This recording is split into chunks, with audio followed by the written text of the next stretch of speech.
I'm Megan Hess and I'm here in London on my world book tour celebrating my new book, Iconic, The Masters of Italian Fashion.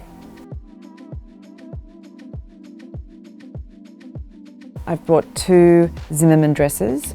Zimmermann is one of my favourite designers. All of their pieces are very feminine, they have a really great fit and they're quite fun to wear. This one here I'm going to wear to Paris, to the Paris book launch. It felt quite delicate and soft and Parisian to me for that particular launch, and I think something quite light will be really nice against the backdrop. This one here I'm saving for the very last event on the book tour for LA, and I don't know, this one just felt a bit Beverly Hills to me, and it felt like it would really suit the book signing.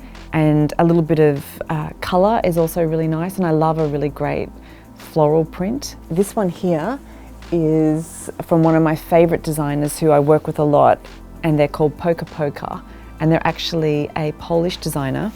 And this one just felt like a really great fun piece to wear to the Dubai book launch. For this event it'll probably be around 40 to 50 degrees. As opposed to in Paris, it might be around 8 degrees. So it's just mixing between the two, but I think this will be great in the Middle East. 4th dress that I've got here for the book tour is for my Milan book signing. And I just felt like this was very Italian. It's just a really lovely soft lace dress, which I felt would be really nice against the strong architecture of the city, and also quite different to the other dresses that I've brought. But this is actually vintage, so this is a vintage blouse and skirt.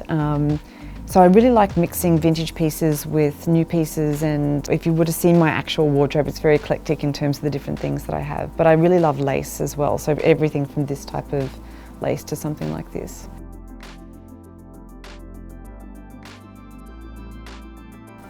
So my new book is Iconic, The Masters of Italian Fashion, and it's my 7th book.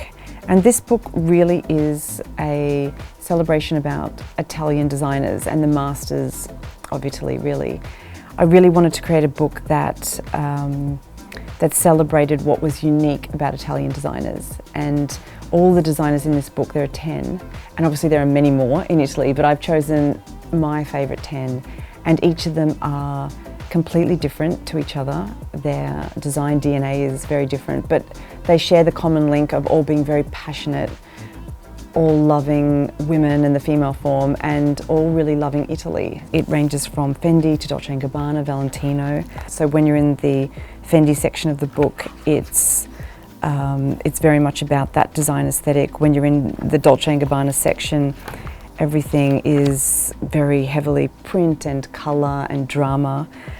Armani is very much more pared back, clean line, suiting. So each section really is quite unique to each designer. Over the years I've worked with a lot of amazing luxury fashion designers and brands such as Prada, Fendi, Dior, and everything from that to Disney, and a lot of just really inspiring brands. I've always wanted to be someone who draws for a career. When I was growing up, I didn't realise you could be a fashion illustrator. I didn't know that was an option, but I always dreamt of doing something that involved my great passion, which was drawing. So being able to finally navigate a job that means that I do that and get paid to do that is pretty much a dream come true. Sex and the City was such an iconic show, and it was something that was really big all around the world. So when I had gone from illustrating really small projects in my little studio to working on something that was a big global television show that everybody loved, that's what really allowed my work to be seen by everyone around the world. And really it was the love that people had for that, all those characters in that program, that really brought my work to life. So travelling just really provides a lot of inspiration, and I think it's because moving from one place to another and just being immersed in different sounds, different architecture, seeing different street style, different fashion, even the way people are talking or eating, all of that is, I think, really awakening to the senses. Ultimately, fashion illustrators are observers of style and different things, so that's why I get so much inspiration from travelling. I really focus on that initial idea and let it sit with me before I've even touched paper, so that in my mind I can really picture it. And then once I've really got a strong gut feeling that this is the right way to go, then the process of illustrating it is just enjoyable. And I'm one of those people that likes to get into the mood of illustrating something. So in the studio I might have music playing. If it's something French, it might be Hotel Cost, something very French, and like candles burning, and I'll just really immerse myself in the project. But definitely taking that initial time to dream and to really get a really inspiring idea is, for me, the most important thing.